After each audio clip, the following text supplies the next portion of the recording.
Bonjour à tous, dans cette vidéo je vais essayer de commencer la première leçon des représentations graphiques qui est le dessin technique.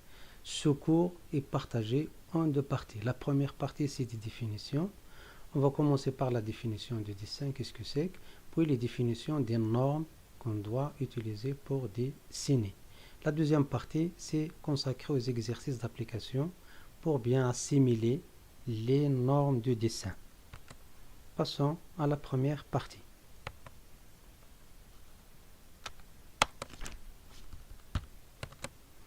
Grand 1, définition. Le dessin technique est une représentation détaillée d'un objet avant sa construction. Point. Le dessin technique doit respecter plusieurs règles strictes. Par exemple, respect d'une échelle, correspondance des vues, utilisation de traits continus ou de traits interrompus, etc. Donc, à savoir, dans le dessin, il y a certaines règles qu'on doit respecter pour commencer à dessiner. Ces règles, ce sont des normes. Elles sont normalisées à l'échelle internationale. Par exemple, on peut rencontrer plusieurs dessins. À savoir, c'est pour concevoir un objet, pour comprendre son fonctionnement, on a besoin de le représenter. Pour le représenter, il y a différents types de dessins. On peut rencontrer par exemple le schéma, le dessin de définition, le dessin en perspective, etc. Il y en a d'autres. Par exemple, la vue en éclaté, dessin bien détaillé, en projection orthogonale sous forme de vues. On va commencer par la normalisation où on va rencontrer les normes qu'on doit connaître avant de commencer à dessiner. On va commencer par les traits. Le dessin est constitué de plusieurs traits. On va voir plusieurs types de traits sont employés en dessin technique.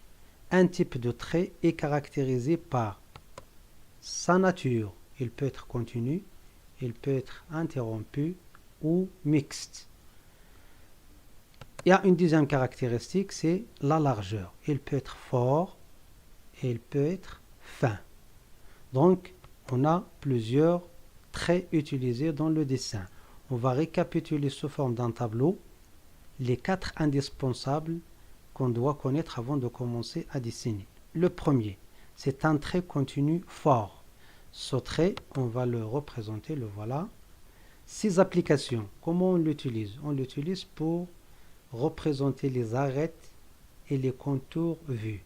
Tout ce qui est vu, ça veut dire visible, soit un contour, soit une arête, on les représente toujours par un trait continu fort. Le deuxième type, c'est un trait interrompu. On peut dire exactement interrompu fin. Sa représentation, le voilà, il est constitué d'une succession de petits tirets. On peut dire avec un abus de langage, c'est un trait en pointillé. Ces applications, c'est tout à fait le contraire du premier. Il est utilisé pour représenter les arêtes et les contours cachés. Les contours, les arêtes cachées, c'est-à-dire le contraire de vue, c'est-à-dire tout ce qui est invisible. Le troisième type, c'est un trait continu fin. Il est continu, mais sa largeur, elle est fin. Voilà sa représentation. Ce type de trait, on l'utilise pour représenter ce qu'on appelle la cotation. La cotation, c'est une façon de représenter les dimensions sur un dessin. On va voir ça après avec des exemples. Puis, on utilise ce type de trait pour aussi représenter les traits inclinés qui sont utilisés pour remplir des surfaces bien coupées. Et ces traits, ça s'appelle les hachures. On va voir ça dans un exemple dans la suite. Le suivant, c'est un trait mixte fin. Un trait mixte, il est constitué de une grande tirée, un petit tiré, grand tiré, puis un petit tiré. Donc il est mixte. Le mixage entre grand tiré et petit tiré. Son utilisation, c'est pour représenter les axes et les plans de coupe. Toutes les pièces de révolution, comme un cylindre, un cône, un disque, un cercle, ils ont toujours des axes. On leur représente des axes ces axes dans le dessin sont représentés par un trait mixte. Il y a un autre type, c'est les plans de coupe. Lorsqu'on veut couper une pièce, on désigne une position et on l'appelle plan de coupe. On la représente par un trait mixte, c'est-à-dire un axe qui est renforcé aux extrémités. On va voir ça avec des exemples. Passons aux exemples, une activité pour bien identifier ces types de traits. Regardons ici une pièce en perspective. Notre utilisateur, il regarde bien de l'extérieur à partir d'une face. À partir de cette face qu'il regarde, il va dessiner une vue de l'extérieur. Cette vue de l'extérieur, on regarde bien le contour extérieur, regardez, il est représenté par un trait continu fort. Et on regarde à l'intérieur là, il y a des contours cachés, ils sont représentés par un trait interrompu fin. Si on veut valoriser bien ces contours cachés qui sont à l'intérieur de la pièce, on peut procéder à ce qu'on appelle la coupe. Regardez bien, il y a ici un trou débouchant qui traverse la pièce de haut en bas. Pour la bien montrer, on peut passer à la coupe. Regardez bien, j'ai renforcé les extrémités de l'axe. Là, c'est l'axe de trou qui traverse la pièce. Avec ces extrémités, il y a deux flèches qui indiquent le sens de regard après la coupe. Donc, on va imaginer qu'on va couper la pièce en deux ici et on va regarder la partie, enlever une partie, et regarder la partie coupée de la partie restante. Là, voilà. Après la coupe, on a enlevé une partie.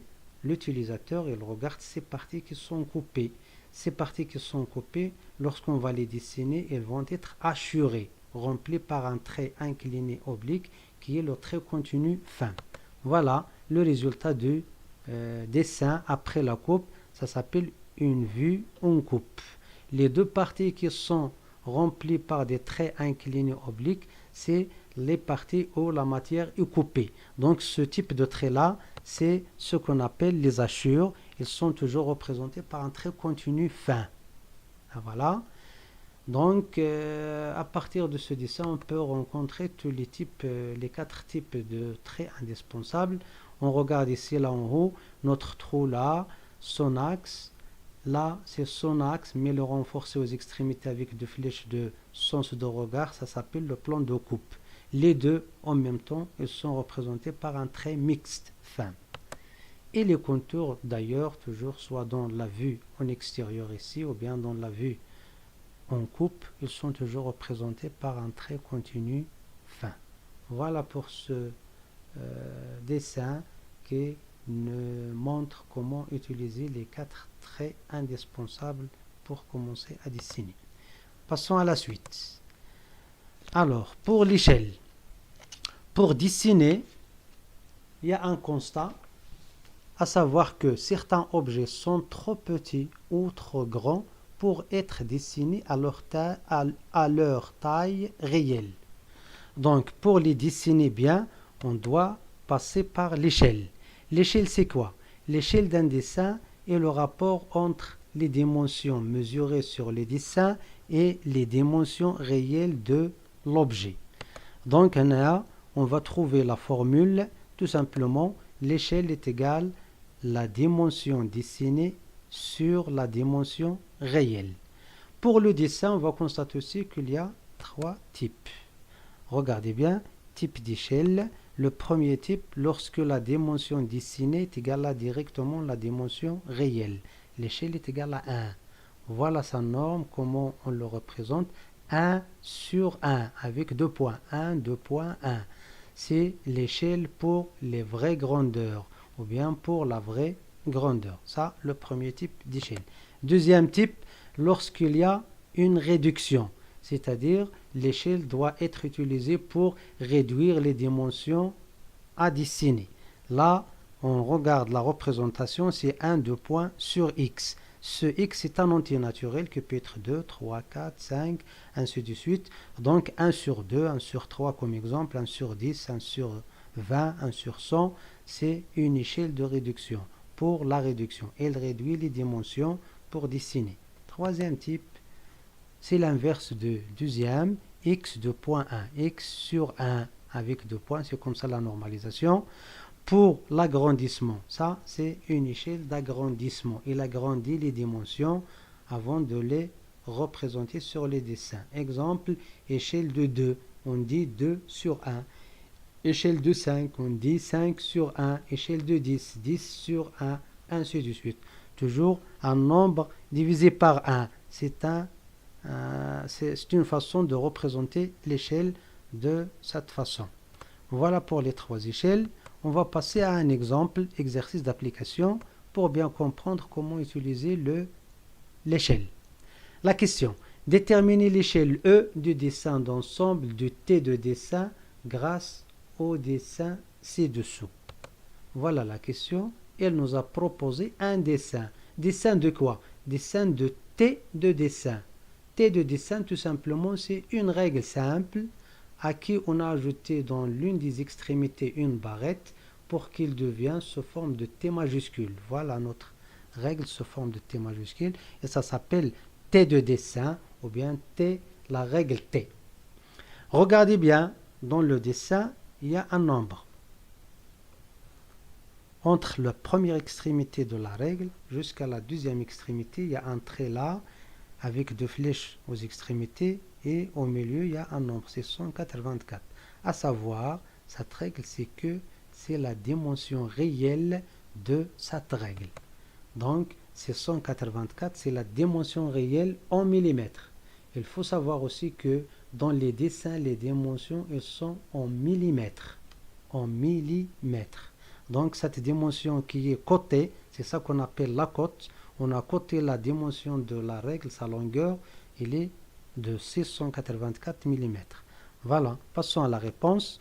On va écrire la réponse. La longueur réelle, c'est 184 mm. Alors, pour déterminer l'échelle qui est demandée dans la question, il nous faut encore une autre dimension. On a ici la longueur réelle, ça nous manque la longueur dessinée. Pour la longueur dessinée, il est là. Donc, on va utiliser la règle pour mesurer quelle est cette dimension dessinée. Regardez bien, je vais ajouter la règle. Voilà notre règle. Tiré de 0, il est bien positionné avec le premier bout de la règle. Et on va compter 1, 2, 3, 4, 5, 6, 7, 8, 10, 11, 12, 13, 14, 15, 16, 17. Là, je compte en centimètres. Mais regardez bien, la deuxième extrémité, elle est bien positionnée avec un petit tiret derrière 17. 17 cm, si on l'a converti en millimètres, ça va nous donner 170 mm. Donc avec ce premier tiret, c'est 171 mm. Voilà la deuxième dimension. Longueur dessinée, c'est mesuré sur les dessins, 171 mm. Continuons la réponse. Puisqu'on a les deux dimensions, on n'a qu'à utiliser la formule. L'échelle est égale la dimension dessinée qui est 171 divisé par la dimension réelle qui est 684. Voilà. Constatez aussi les chiffres sans faire le calcul avec la calculette. On peut constater que 684 est un multiple de 171. Il peut nous donner comme ça. 171 multiplié par 1 divisé par 171 multiplié par 4. On va simplifier par 171. Ça va nous rester 1 sur 4. Voilà l'échelle, 1 sur 4, mais on ne la marque pas comme ça dans le dessin. Il faut la marquer de la façon normalisée, 1, 2.4. Voilà le résultat final. Donc, E, l'échelle E est égale à 2.4, 1 sur 4. Voilà cet exercice d'application. Il nous a bien montré comment on peut utiliser la formule de l'échelle. Passons à la suite. Parmi les normes de dessin, on peut trouver ce qu'on appelle le format. Pour le format, il existe 5 formats de documents. 5 formats de documents, 5 feuilles normalisées pour dessiner. D'abord la définition. Le dessin technique est représenté sur une feuille de dimension normalisée appelée format. Voilà un tableau récapitulatif de tous les formats possibles. Un format, on le désigne par A majuscule avec un nombre entre 0 et 4. Donc au total, il y a 5 formats. Il y a A0, c'est le plus grand. Ici, c'est les formats. Là, c'est la longueur. Et la colonne suivante, c'est la largeur. Regardez bien, les dimensions, ils sont en millimètres. Le grand format qu'on peut utiliser, la plus grande feuille de dessin qu'on peut utiliser, ça s'appelle le format A0. Il a pour dimension 1189 mm de longueur et 841 mm de largeur. Dans le petit croquet à droite là, c'est celle qui se trouve en bas. Cette feuille-là, c'est la plus grande feuille de dessin qui s'appelle A0. La règle là pour obtenir les autres formats, c'est tout simplement de plier la plus grande sur sa longueur.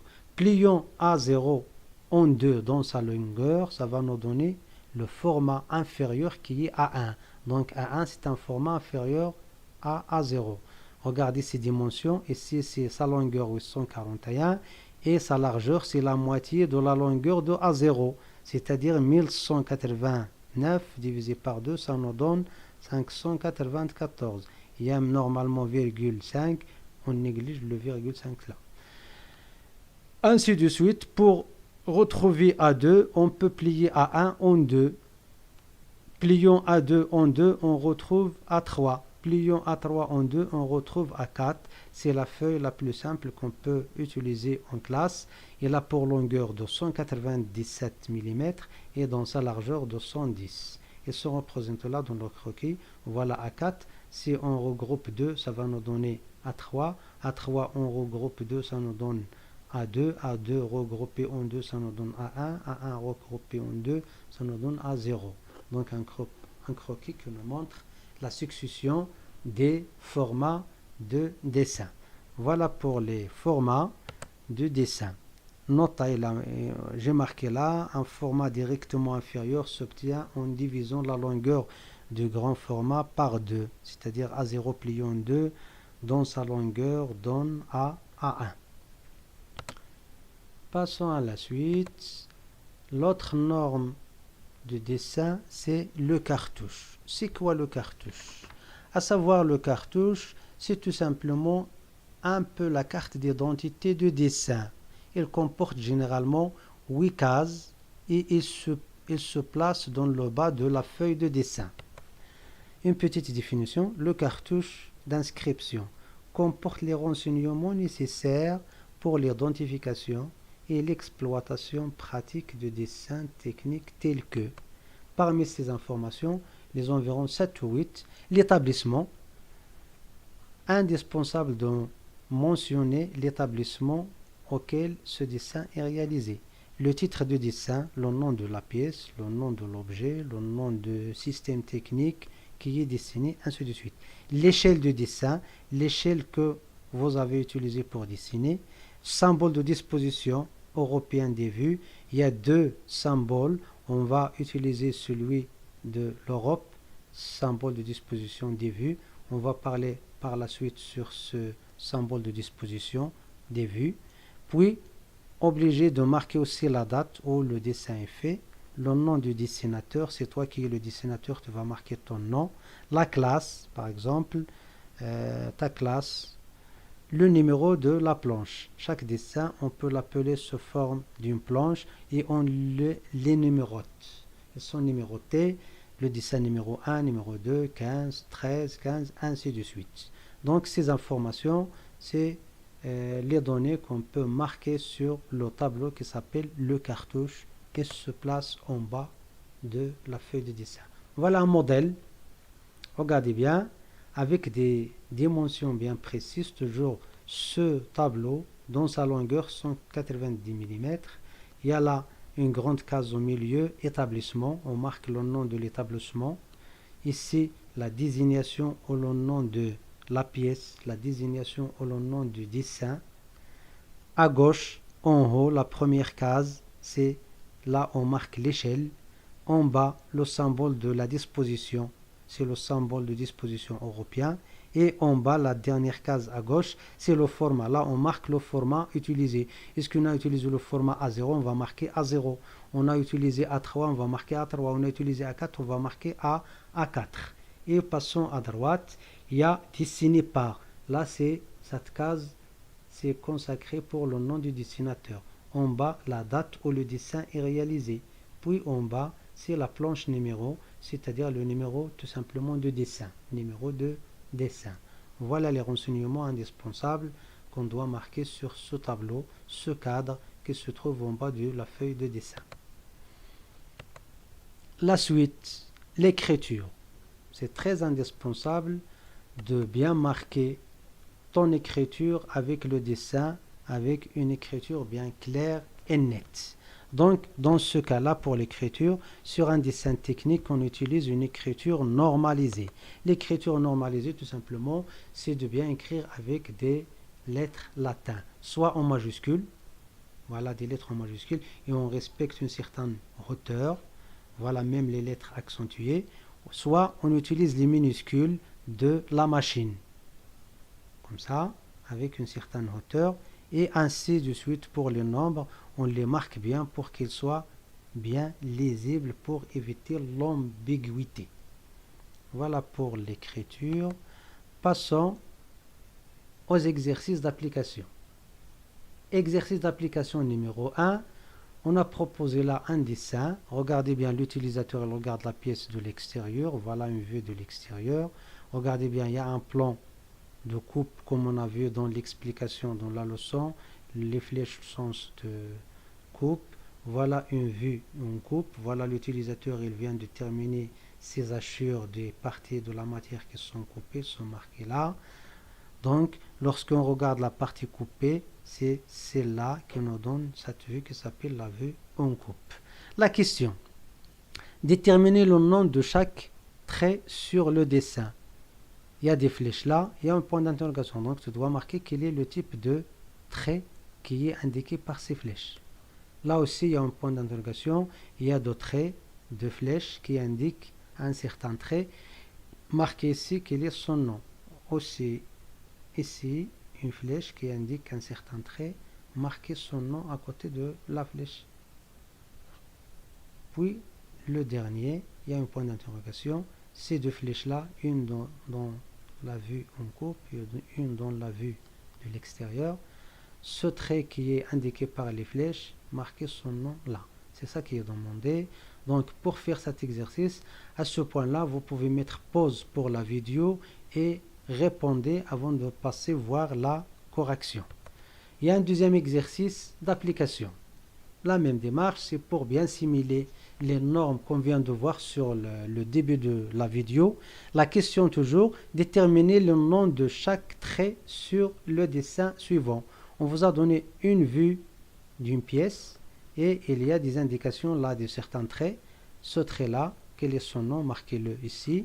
Ce trait-là, quel est son type, son nom, marquez-le ici.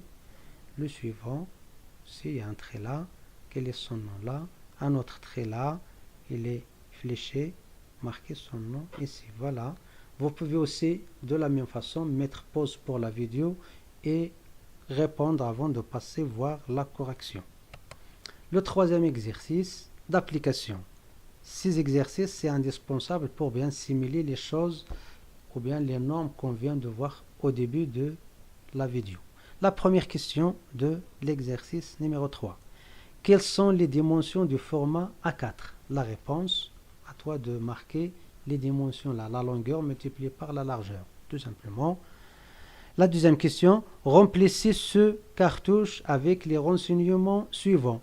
On vous a proposé un cartouche vide et il vous a donné des renseignements, à vous de le remplir. Je lis les renseignements. Tu as utilisé une feuille de format A4, point. La pièce dessinée est un cube. Point. Ce dessin numéro 15 est réalisé à l'échelle 2/1. C'est toi qui as fait ce dessin aujourd'hui pour le collège. Donc, tu as tous les renseignements nécessaires dans ces 4 phrases. À toi de les bien positionner dans les cases convenables de ce cartouche. Vous pouvez mettre pause pour la vidéo et répondre avant de passer voir la réponse. Voilà, je passe maintenant à la correction des exercices. Il y a 3 exercices, on va essayer de consulter rapidement leurs réponses. Voilà la correction. Le premier exercice d'application, là les flèches, elles indiquent ce qu'on appelle un trait interrompu fin, qui est utilisé pour représenter des contours cachés. Là, c'est un contour caché. Là aussi, c'est un contour caché. On utilise dans le dessin un trait interrompu fin. Ici, là, c'est un contour extérieur. Il est vu, il est visible. Il est représenté par un trait continu fort. C'est un contour vu. C'est des contours vus. Là, c'est les hachures, parce que c'est une partie de la matière coupée là. Il est indiqué par cette partie de l'utilisateur. Voilà, l'utilisateur, il vient de marquer ces hachures. Donc, ce sont des hachures. Ils sont représentés par un trait continu fin. Et là, c'est l'axe. Un axe qui représente plan de coupe. Les deux, ils sont tous représentés toujours par un trait mixte fin. Voilà pour le premier exercice d'application. Deuxième exercice d'application. Voilà notre pièce avec la réponse. Les traits indiqués sur le dessin sont. Ici, c'est un trait continu fort. Ici, c'est un axe, donc c'est un trait mixte fin. Ici, c'est un trait continu fin. Et ici, c'est un trait interrompu fin. La réponse de troisième exercice d'application. Voilà. Quelles sont les dimensions du format A4? Le format A4, c'est 297 multiplié par 210. La longueur de 197, la largeur de 110. Toujours les dimensions, c'est en millimètres. La deuxième question, la première phrase. Tu as utilisé une feuille de format A4. Donc voilà mon format A4. Je vais le placer à sa position, la case à gauche en bas, A4. La deuxième phrase, la pièce dessinée est un cube. Je marque dans cette case-là, la plus grande, c'est la désignation de la pièce dessinée, le cube. La troisième phrase, ce dessin numéro 15 est réalisé à l'échelle 2 sur 1. Déjà, numéro 2, dessin c'est 15, donc la planche numéro 15. Je marque ici. L'échelle 2 sur 1, la case de l'échelle, elle se trouve à gauche en haut, c'est 2 sur 1. La dernière phrase, c'est toi qui as fait ce dessin aujourd'hui pour le collège. Donc, tu vas marquer ton nom. Par exemple, mon nom, Youssef Farah, le voilà. Et le collège, c'est notre établissement. Et on marque dans la case consacrée à ça, Collège Prince Moulay Rachid Golmima.